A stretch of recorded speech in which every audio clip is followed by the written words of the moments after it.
চলতি বছরের ১৭ই ফেব্রুয়ারি সরকার গঠন করে বিএনপি। দায়িত্ব গ্রহণের আগে থেকেই জনসমর্থন ও ভোট পাওয়ার উদ্দেশ্যে দলটির শীর্ষ নেতৃত্ব তারেক রহমান নানামুখী প্রতিশ্রুতি দিয়েছিলেন। তবে এর মধ্যে পার হয়ে গেছে সরকারের প্রথম ১০০ দিন। এই ১০০ দিনে প্রতিশ্রুতির কতটা বাস্তবায়ন হলো আর কতটুকু অধরায় রয়ে গেল? কেন সাধারণ মানুষের মনে সরকারের প্রতি জমছে ক্ষোভ? আজকের ভিডিওতে আমরা পর্যালোচনা করব বিএনপি সরকারের গত ১০০ দিনের প্রধান কয়েকটি চ্যালেঞ্জ ও সংকট। চলুন একে একে দেখে নেওয়া যাক। সড়কে বিশৃঙ্খলা ও যানজট। তারেক রহমানের নেতৃত্বাধীন সরকার ক্ষমতায় আসার পর থেকেই দেশের সড়ক যোগাযোগ ব্যবস্থায় নতুন করে বিশৃঙ্খলা দেখা গিয়েছে। গত অন্তর্বর্তীকালীন সরকারের সময় ঈদযাত্রায় যে স্বস্তি ও যানজটমুক্ত পরিবেশ দেখা গিয়েছিল তা যেন উধাও। অভাবনীয় যানজট আর সড়কে মৃত্যুর মিছিল সাধারণ মানুষের মনে তীব্র বিষণ্ণতা তৈরি করেছে। গত ঈদুল ফিতর এবং সদ্য সমাপ্ত ঈদুল আজহার সড়কে প্রাণ হারিয়েছে বহু মানুষ। এর মধ্যে সড়ক পরিবহন মন্ত্রীর কিছু অসংলগ্ন বক্তব্য বিতর্ক আরও বাড়িয়েছে, যার ফলে পরবর্তীতে সরকারের পক্ষ থেকে তাকে সংযত থাকার নির্দেশ দেওয়া হয়। বিদ্যুৎ সংকট ও দাম বৃদ্ধির চাপ। গত ১০০ দিনে দেশের বিদ্যুৎ খাতে যে তীব্র ঘাটতি দেখা গেছে তা গত এক যুগের রেকর্ডকেও ছাড়িয়ে গেছে। গ্রামগঞ্জে তীব্র লোডশেডিংয়ে জনজীবন যখন বিপর্যস্ত, ঠিক তখনই বিতরণ প্রতিষ্ঠানগুলো বিদ্যুতের দাম বাড়ানোর প্রস্তাব করেছে। বাংলাদেশ এনার্জি রেগুলেটরি কমিশনের কারিগরি কমিটি খুচরা পর্যায়ে প্রতি ইউনিট বিদ্যুতের দাম গড়ে ১ টাকা ২৫ পয়সা বাড়ানোর সুপারিশ করেছে।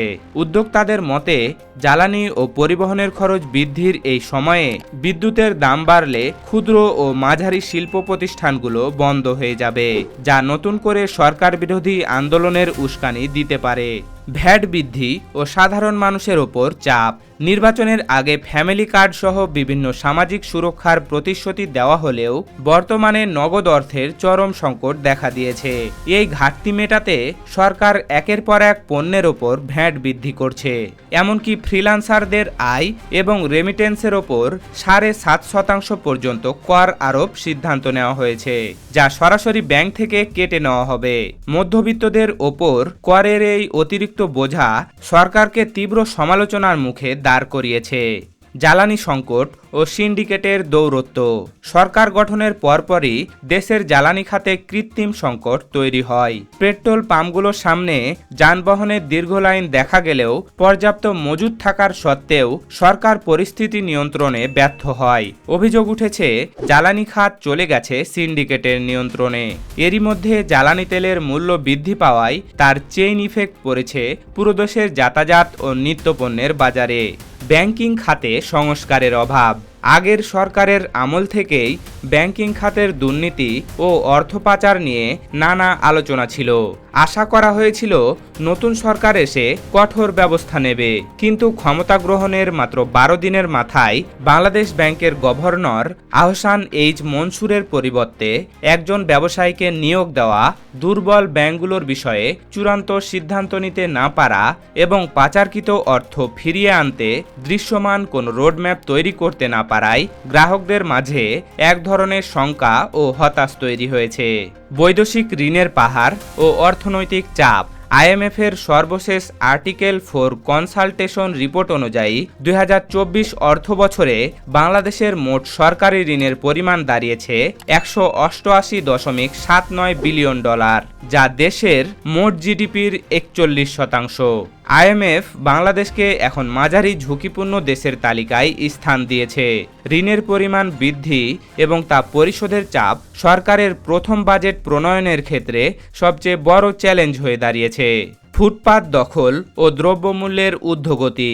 মানুষের চলাচল স্বাভাবিক করতে ঢাকা শহরের গুলিস্তান সহ বিভিন্ন এলাকায় ফুটপাত উচ্ছেদে কয়েক দফা অভিযান চালানো হলেও আর্থিক লেনদেনের বিনিময়ে পুনরায় হকার বসানোর অভিযোগ উঠেছে।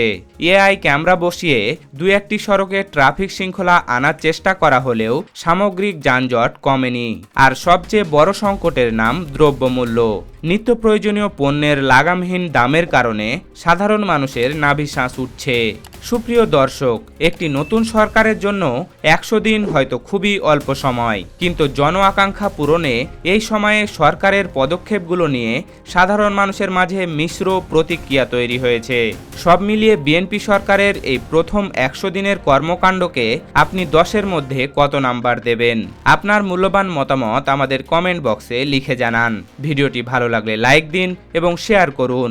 দেশের রাজনীতি, অর্থনীতি ও সাময়িক বিষয়ে এমনই বিশ্লেষণ সবার আগে পেতে আমাদের চ্যানেলটি সাবস্ক্রাইব করে বেল আইকনটি চেপে রাখুন।